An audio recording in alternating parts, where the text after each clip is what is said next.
নমস্কার বন্ধুরা, আমি শোভা। দেবশোভার চ্যানেলে তোমাদের সবাইকে আর একবারও স্বাগত জানিয়ে আজকে একটা জিভে জল আসা রেসিপি তোমাদের সাথে শেয়ার করছি। এই দুর্ধর্ষ গরমের মধ্যে যদি আমের আচার, আমের তেল আম বা আমের অন্যান্য রেসিপি যদি না করি, তাহলে এই গ্রীষ্মকালটাই আমাদের কাছে ব্যর্থ হয়ে যাবে। এই চরম রোদের একটু সুযোগ সন্ধানী তো হতেই হবে। দেখো, জিভে জল আসবে পুরো তোমাদের দেখে। এই তেল আমটা আমি বানিয়েছি, দেখেই তোমরা বুঝতে পারছো খুব সফট হয়েছে আর একদম তেলে মজে গেছে। রোদটা পুরোপুরি অ্যাবজর্ব করেছে আচারটা। এই তেল আমটা সারা বছর 2 বছর যদি রেখে দাও নষ্ট হবে না। তেলটা দিয়ে বর্ষাকালে মুড়ি খেতে ভীষণ ভালো লাগে, আর আমি তো আমটা মেখেও খাই।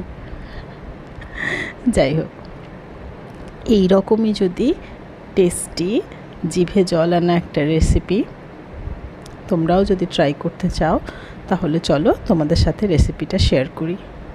খুব সহজে হয়ে যাবে, খুব চটপট হয়ে যাবে। আমার মতো যদি নতুন রাঁধুনি এই রকম আচার করে তুলতে পারে, তাহলে তোমরা সবাই পারবে। নতুন হাতেই আচারটা সুন্দর হয়ে উঠবে। আর যারা জানে, যারা আচার বছর বছর করে, তাদের তো কোনো কথাই নেই। তবুও তাদের কাছেও রিকোয়েস্ট করব, রেসিপিটা দেখো। খুব চটপট সহজে হয়ে যাওয়া একটা আচার, তেল আম। চলো কেমন করে করেছি তোমাদের সাথে শেয়ার করছি। দেখো, এই কাঁচা আমগুলো এনে পরে আমি সারা রাত জলে চুবিয়ে রেখেছিলাম। জলে চুবিয়ে রাখলে কষটা বেরিয়ে যায়, তাতে ভালো হয়। আর এটাকে জল ঝরিয়ে নিয়েছি। জল ঝরিয়ে নিয়ে আমটা কাটতে বসলাম। দেখো, সব আমগুলোই শুকনো, ভালো করে মুছে নিয়েছি, কারণ আমগুলো তো খোসা ছাড়াবো না, খোসা শুদ্ধই হবে, তাহলে পরিষ্কার করে নেওয়াটা খুব দরকার। কাটতে বসলাম। দেখো, আমগুলো যেহেতু বেশ বড় হয়ে গেছে, সেহেতু সহজে কাটা যাচ্ছিল না। দেখো, আমি অনেকক্ষণ ছুরি দিয়ে চেষ্টা করলাম, কিন্তু কোনোভাবেই আঁঠিটা কাটা গেল না। তারপর আমি বটিতে চেষ্টা করলাম, খুব কষ্টে সময় ধরে ধরে বটিতে কাটা গেল। কিন্তু তোমরা তো জানোই, যদি এরকমভাবে কেটে নেওয়া যায়, তাহলে আমের আঁঠিটা চুষে খেতেই কিন্তু খুব ভালো লাগে। আমি তো আবার ওটাকে চিবিয়েও খাই, ভালোই লাগে বেশ। কাটতে একটু কষ্ট হলো, কিন্তু যেহেতু শাঁসটা খুব পুরু, খুব ভালো, আচারটা খুব ভালো হবে বলে মনে হচ্ছে। এই রকমভাবে আমি সমস্ত আমগুলোকে কেটে নিলাম।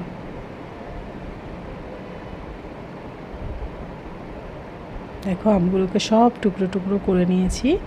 করে নেওয়ার পর আর জলে ধোবো না বা আর কিচ্ছু না, ধোয়া বা জল ঝরানো সেটা আমার প্রথমেই হয়ে গেছে।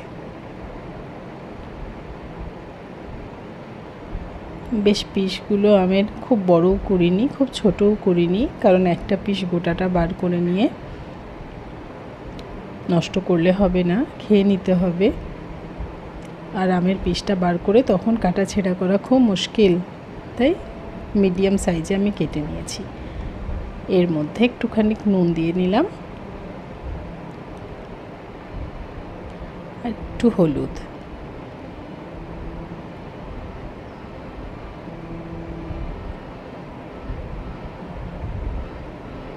বেশ পরিমাণ মতো দিয়ে নিতে হবে হলুদটা। তারপর এটাকে হাত না দিয়ে ভালো করে এরম করে আস্তে আস্তে নাড়িয়ে মিক্স করে নিতে হবে।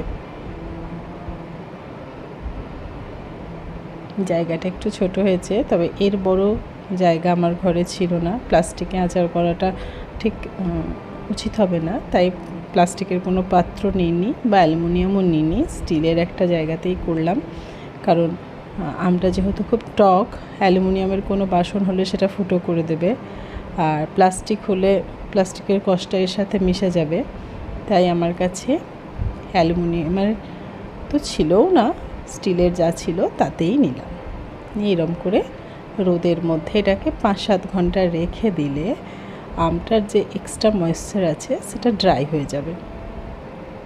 আর যদি কারো সুবিধা থাকে তাহলে এরকম করে আমার মতন একবার ছাদে দিয়ে আসতে পারো। ছাদে না দিয়ে আসলেও হবে, আমার যেহেতু সুবিধা ছিল তাই আমি ছাদে দিয়ে এলাম। এক পাট করে ভালো করে ময়েশ্চারটা ড্রাই হয়ে গেলে আমার আচারটা করতে সুবিধা হবে। আর এত পরিশ্রম করে আচারটা করা যাতে নষ্ট না হয় তার জন্য একটু ভালো করে ড্রাই করে নিলে ভালো হয়, কারণ সামান্য একটু জল থাকলেও আচারটা নষ্ট হয়ে যাওয়ার সম্ভাবনা থাকে। আর যদি কারো এরকম না দেওয়া যায়, তোমরা ব্যালকনিতে হোক, জানলায় হোক, ফ্যানের হাওয়ায় হোক 5-7 ঘন্টা রেখে দিয়ে নিয়ে তাহলেই আমটা শুকিয়ে যাবে। এদিকে আমটা ছাদে শুকাতে দিয়ে এসে দেখো আমি মশলাগুলোকে বেটে নিয়ে আগে ধনে নিয়েছি, শুকনো লঙ্কা নিয়েছি, জোয়ান নিয়েছি, মৌরি নিয়েছি আর রাই নিয়েছি, ছোটো দানার কালো সর্ষেগুলোকে রাই বলে ওটা নিয়েছি। আর এদিকে নিয়েছি কালো জিরে, ময়লা জিরে যেটাকে বলে, আর নিয়েছি মেথি।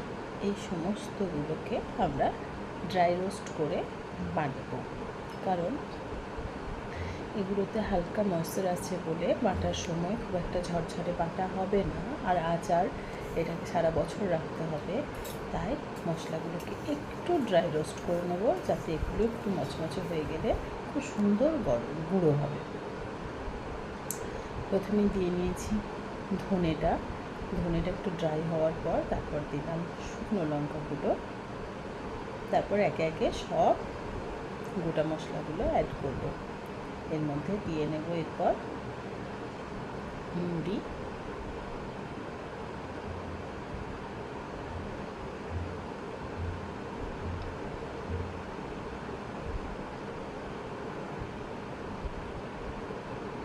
জোয়ান,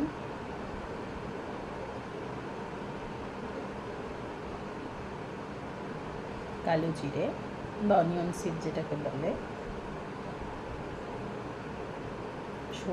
সর্ষেটা লাস্টে দেবো, কারণ সর্ষেটা বেশি ড্রাই করা বা ভাজলে তিতো হয়ে যায়। আর দিলাম মেথিটা খুব অল্প পরিমাণে, মেথি বেশি হয়ে গেলেই আচারটা পুরো তেতো হয়ে যাবে আর কোনো স্বাদ থাকবে না, তাই মেথির পরিমাণটা হবে সব থেকে কম।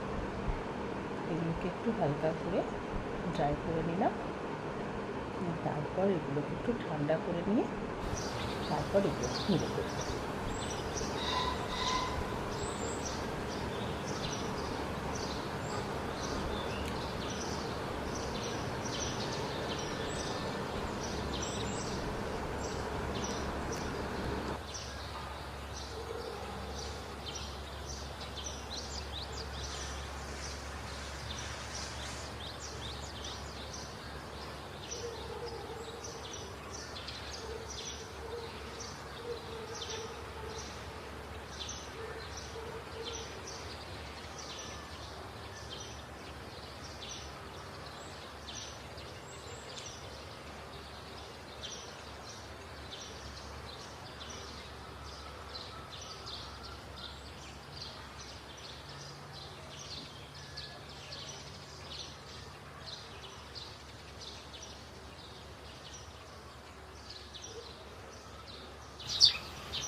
দেখো সব ড্রাই করা মশলাগুলো সব ঠান্ডা হয়ে গেছে। এবার শুকনো লঙ্কাগুলো ওখান থেকে বেছে বেছে তুলে নিলাম।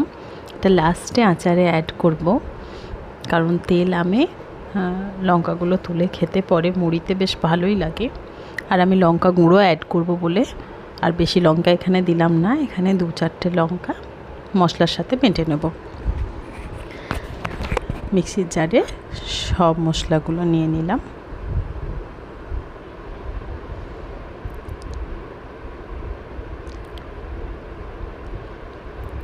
নিয়ে এবার মশলাগুলো সব বেটে নেব।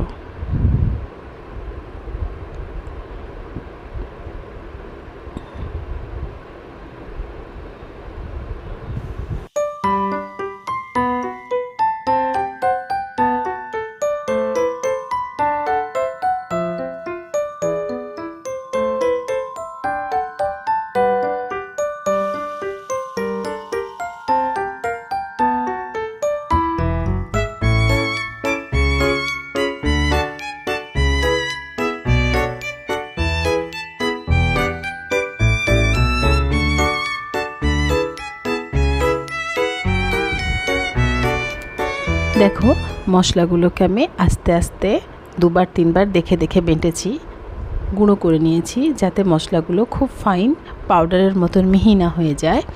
কারণ এরকম আধবাটা মশলাই আমরা আচারে দিয়ে থাকি। এগুলো আধ গুঁড়ো করা হয়েছে। এরকম মশলাই আচারে অ্যাড করলে আচারটা ভালো থাকবে, ভালো স্মেল ছাড়বে আর তেলটা ধরে রাখবে। এবং এই মশলাগুলো তো শরীরের পক্ষেও ভালো, ন্যাচারালি আমাদের খাওয়া হয় না, তখন এগুলো মুড়িতে বা ভাতে বা রুটি, পরোটা, লুচি যার সাথেই খাও, পেটে গেলে এই মশলাগুলো থেকে যে মিনারেলসগুলো আমরা পেয়ে থাকি সেটা আমাদের শরীরের পক্ষে অনেক উপকারী হবে। দেখো মশলাটা খুব সুন্দর গুঁড়োনো হয়ে গেছে। এরপর এটা আমরা আচারের সাথে অ্যাড করব। চলো, দেখো ছাদে দিয়ে এসেছিলাম, আমগুলো দেখেই মনে হচ্ছে এর সমস্ত ময়েশ্চার রোদে শুকিয়ে গেছে, পুরো একদম ড্রাই হয়ে গেছে। এরপর এর মধ্যে যদি আমরা মশলা অ্যাড করি, আচারটা ভ্রূণাক্ষরেও নষ্ট হবে না, ভালো থাকবে। দেখো আমগুলোর ওপর খুব সুন্দরভাবে হলুদগুলো বসে গেছে। এরপর এর মধ্যে মশলাটা অ্যাড করব।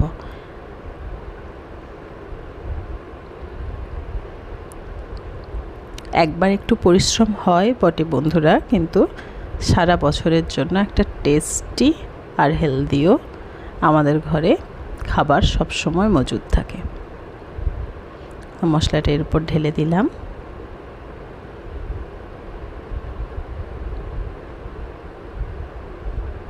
এরপর এর মধ্যে আস্তে আস্তে সব ইনগ্রেডিয়েন্টসগুলো দিয়ে দেব। দেখো লঙ্কা গুঁড়ো দেবো বলেছিলাম, সেই লঙ্কা গুঁড়োটা দিচ্ছি। কিছুটা ঝাল আর কিছুটা কাশ্মীরি লাল দিচ্ছি, কারণ রঙটা আচারের ভালো হবে বলে। চিলি ফ্লেক্স ছিল, চিলি ফ্লেক্সটা দিয়ে দিলাম।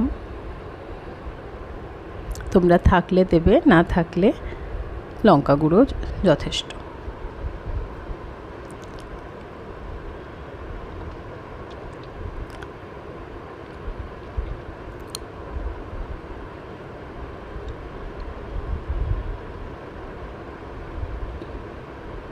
আর একটু লঙ্কা গুঁড়ি নিয়ে নিলাম, এটা কাশ্মীরি লাল রং হবে বলে।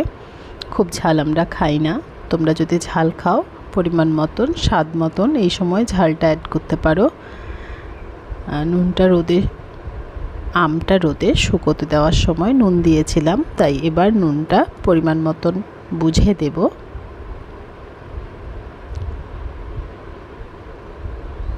আর একটু হলুদ দেব এর মধ্যে।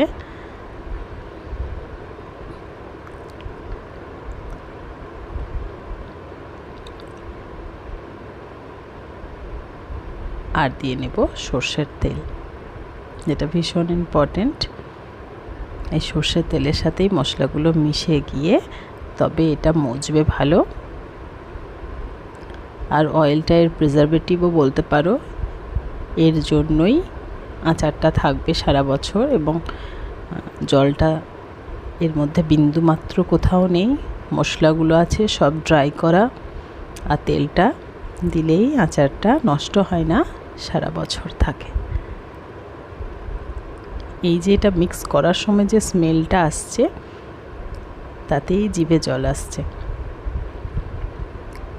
আচার খুব বিচারের সাথে করতে হয়, আচারের নামই আচার বিচার, তাই না হলে এই সময়ই তুলে একটা খেতে শুরু করা যেতে পারে। যাই হোক, এটা পুরোপুরি না হয়ে উঠলে এটা এঁঠো করা যাবে না, মানে নিয়ে খাওয়া যাবে না আর কি।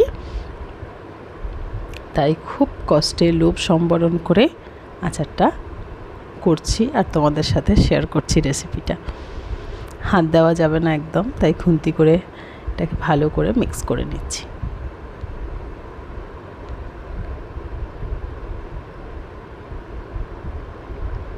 আর একটু তেল লাগবে, তেলটা দিয়ে নিলাম। তেলটা অনেকটাই লাগবে, কিন্তু এই মুহূর্তে সব তেলটা দেবো না।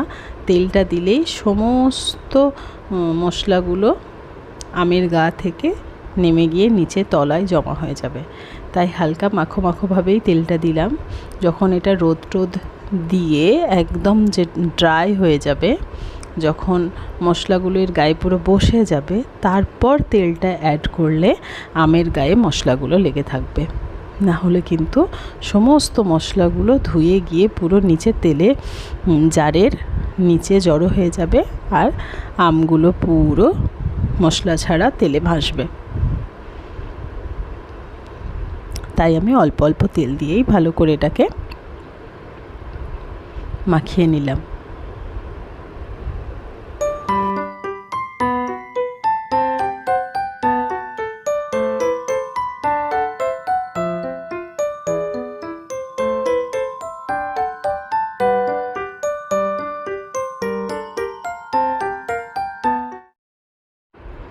এবার একটা পরিষ্কার শুকনো জারে এই সময়তেই আচারগুলো আমরা বোতলে নিয়ে নেব।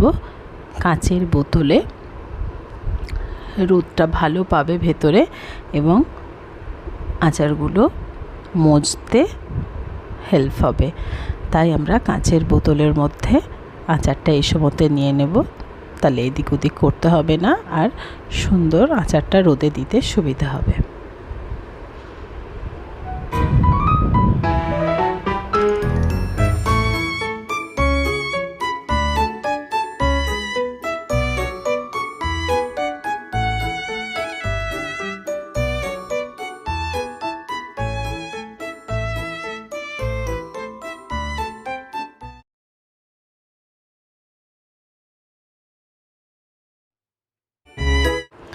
এই সময় যে শুকনো লঙ্কাগুলো আমরা ড্রাই রোস্ট করে তুলে রেখেছিলাম, সেগুলো এর ভেতর দিয়ে দিলাম।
তারপর দেখো আচারগুলো মশলা দিয়ে জারে ভরে একটা সাদা কাপড় ওপর থেকে বেঁধে দেবে, যাতে পোকামাকড় বা ধুলো ময়লা আচারটার মধ্যে না পড়ে।